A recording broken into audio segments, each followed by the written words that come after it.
Happy Tuesday, everyone. This is Eric, and welcome back into the card closet. Well, the Pittsburgh Steelers are 8-0 for the first time in their team's history. They're looking pretty good. Unfortunately, their tight end came down with COVID, and Ben Roethlisberger and a few others are on watch right now. But hopefully everybody's healthy and they can make a strong effort again, trying to stay undefeated this weekend. So in celebration of their 8-0 start, I'm going to do part 2 in my Steeler team set series, and this will be the 1960s. So let's start with 1960 Topps. Fleer was around also in the early 60s, but I decided to go for Topps just for the continuity's sake. So this is what the 1960 cards look like. And here is their team card. And you just gotta love that Steeler logo up there. The factory, the steel factory. So here are some of their players. John Henry Johnson and Bobby Lane are both Hall of Famers. So is Ernie Stautner there. He was the longtime defensive coordinator for the Dallas Cowboys under Tom Landry, so you might recognize that name or maybe that face.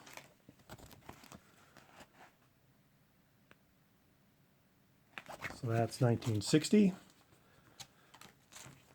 Here's what the back of the 1960s looked like. There was a little comic in here that looks like that when it isn't faded out. Mine are all faded out though, except for a couple cards. 1961.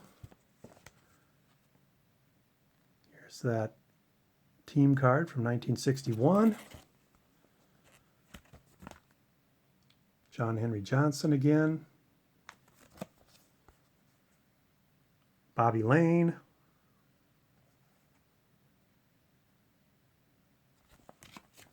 And then there is this card,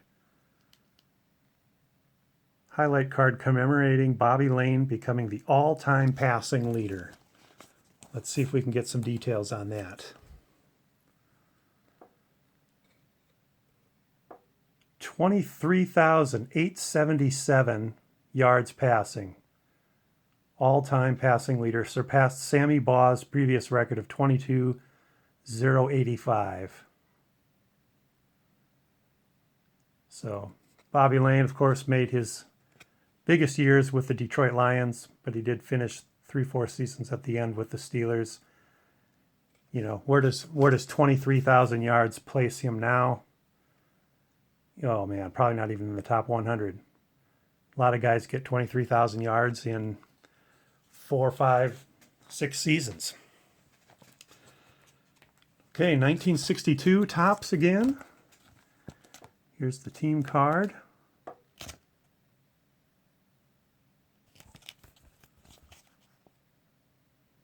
Some of their players.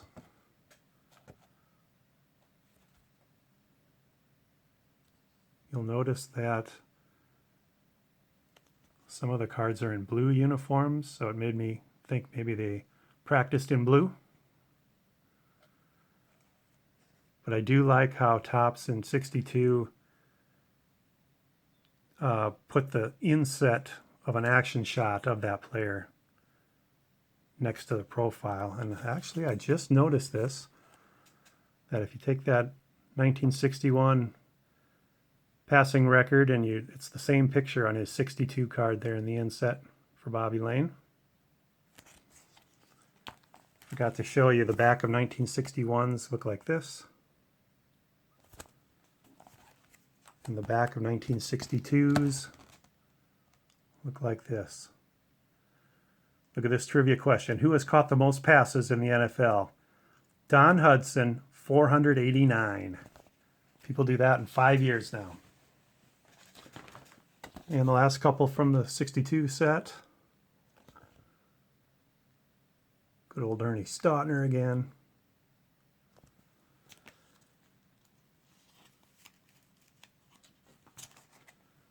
Then we jump to 1963.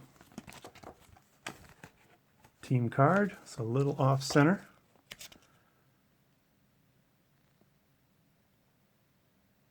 This is Topps again.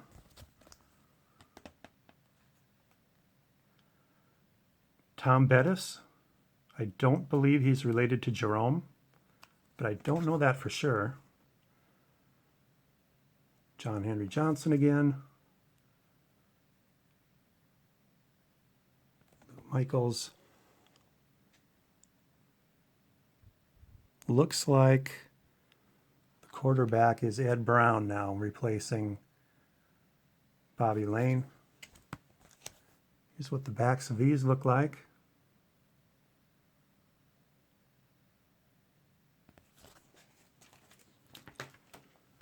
And a couple more here. Buzz Nutter. Ernie Stautner, and then looks like somebody who came over from the Rams. Then things change in 1964. The Philadelphia company burst on the scene. So if you look at 1963, you can see the trademark there. If I can get it to focus. Is TCG, Topps Chewing Gum. Well, in 1964, it's now PCG, which is Philadelphia Chewing Gum. So Philadelphia burst on the scene and took the National Football League teams, and only the National Football League teams. Topps was still there, but they had the American Football League teams. So Pittsburgh, being in the National Football League, switched brands to Philadelphia in 1964. Look at that logo there. Steel worker kicking a football on an iron beam. Here's what the team players look like.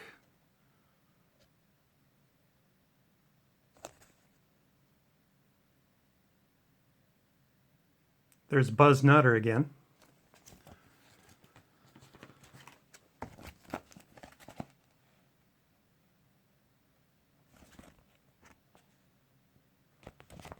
And there was a Play of the Year card. And the backs look like that. Then we go to 1965. It's still Philadelphia.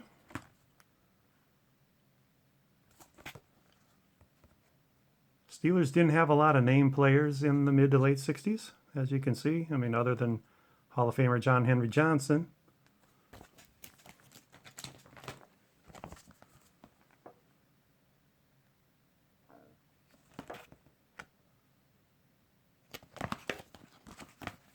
And the backs.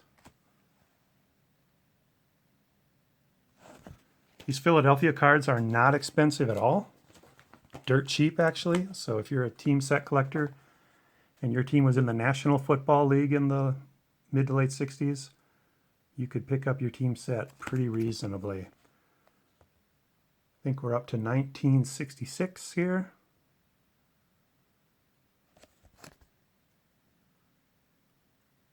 Roy Jefferson, he was a good receiver. Had several thousand-yard seasons before that. A lot of you will recognize the name Dick Hoke. We're still doing Philadelphia here.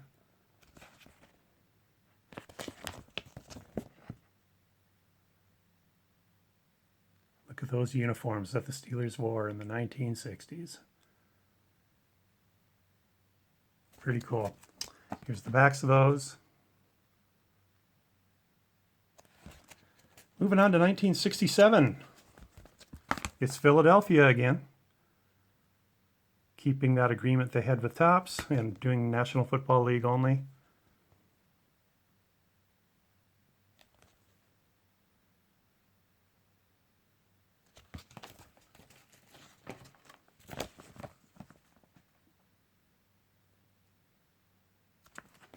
And here's the backs.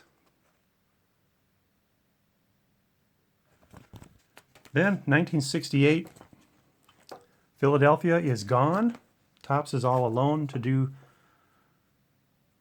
the entire professional football, and here's what the 68s look like. Rookie card of Andy Russell, who would extend his career well into the 70s and win some Super Bowls with them. Probably familiar with that name.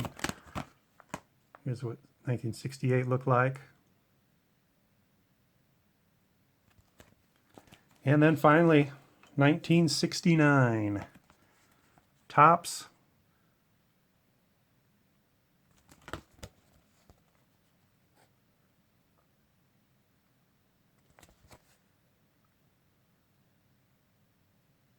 Andy Russell again.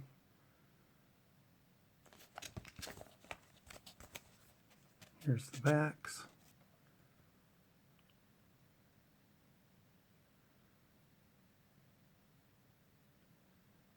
Look at this, Ken Cortas, 6'4", 280, one of the biggest men in the NFL. And then the last few, punter Bobby Walden. I know in some of my 70s sets, he just looks like an awfully old man in some of those cards. Gray hair and still on the team. Definitely won some Super Bowl rings with them. So there you go, that's 1969. Hope you enjoyed that. Even if you're not a Steelers fan, that's what football cards look like in the 1960s. Hope you're all having a great one. We got a ton of snow here today. I'm guessing 8 to 10 inches. So I just came inside from blasting out the driveway with the snow blower. Lots of fun having that power at your fingertips. Other than that, things are going well around here. Hope everything is going well with you as well. I noticed that I hit 250 subscribers over the weekend, so I am trying to put together some kind of contest for that in the near future, so keep your eyes open. So take care, everybody. Have a great rest of your week. And to you veterans out there, thank you very much for your service. Have a great, happy Veterans Day tomorrow. Take care. Bye.